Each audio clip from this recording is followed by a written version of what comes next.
Brooks and Ion.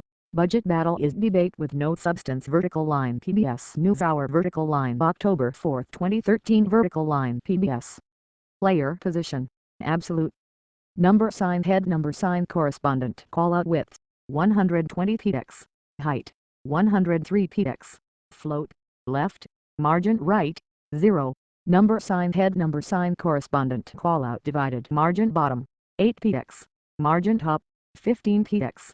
Number sign head. Number sign correspondent. Callout divided. Span padding 2 px. Border 1 px. Solid number 1 D3442. Font bold 13 px. Arial Helvetica sans serif. Color number 1 D3442. Number sign head. Number sign correspondent. Callout H4. Font 12 px. Georgia Times New Roman Times serif. Color number sign D1819.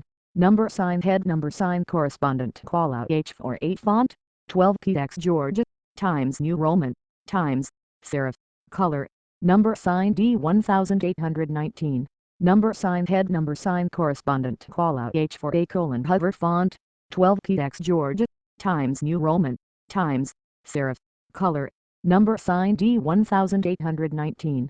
Number sign head. Number sign correspondent / asterisk. Headshots are 155 x 103 px asterisk / width 155 px. Height 103 px. Float left. Margin 0. Background image URL http://www.pbs.org/newshour/images primary to /whenIfill.jpg. The Morning Line. Your daily dispatch from the NewsHour politics team. Analysis. Air date October 4, 2013. Brooks and Ion. Budget battle is debate with no substance. Summary. New York Times columnist David Brooks and Washington Post columnist E.J. Dion join Judy Woodruff to discuss the week's top political news, including the lack of progress being made to end the government shutdown, the upcoming debt ceiling fight, and how recent dysfunction is set to amplify the nation's poor opinion of Congress. Make a comment. Listen, MP3. Transcript.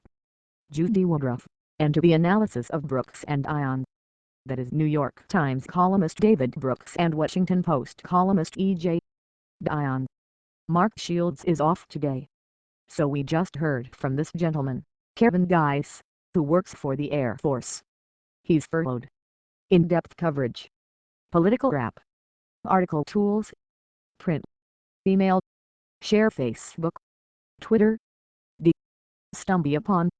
Reddit. Delicious. David, is there a message there about federal civil servants, public servants, and what they're doing and what they're not doing right now? David Brooks, yes. Well, I think there's a message about the quality of civil servants.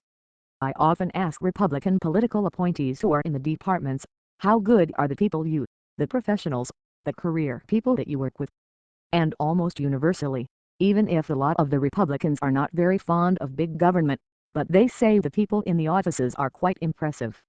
And when I have sat in on meetings at HUD or at other agencies, I have been astounded by the high quality of the people. They're not getting a lot of money. They're doing it for the service. They are of high quality, the people in this government. Related information. During shutdown, more critical debt ceiling deadline looms. David Cameron, the Prime Minister of Britain, had a good comment a couple years ago. He said he used to call them all bureaucrats, but as he got to know them, he decided that wasn't the right way to talk about them, in sort of a demeaning way, and he stopped using that word. And I think that's appropriate, because the quality is quite high. Judy Woodruff, what do you take away from someone like that at this point? E.J. Dion, well, I think the government is full of people who are performing public service. It's a term we don't use. The Partnership for Public Service, who gave these awards, is one of my favorite organizations. They ought to be everybody's favorite organization, regardless of their politics, because they are lifting up the people who do well, are doing good things, like Mr. Geis.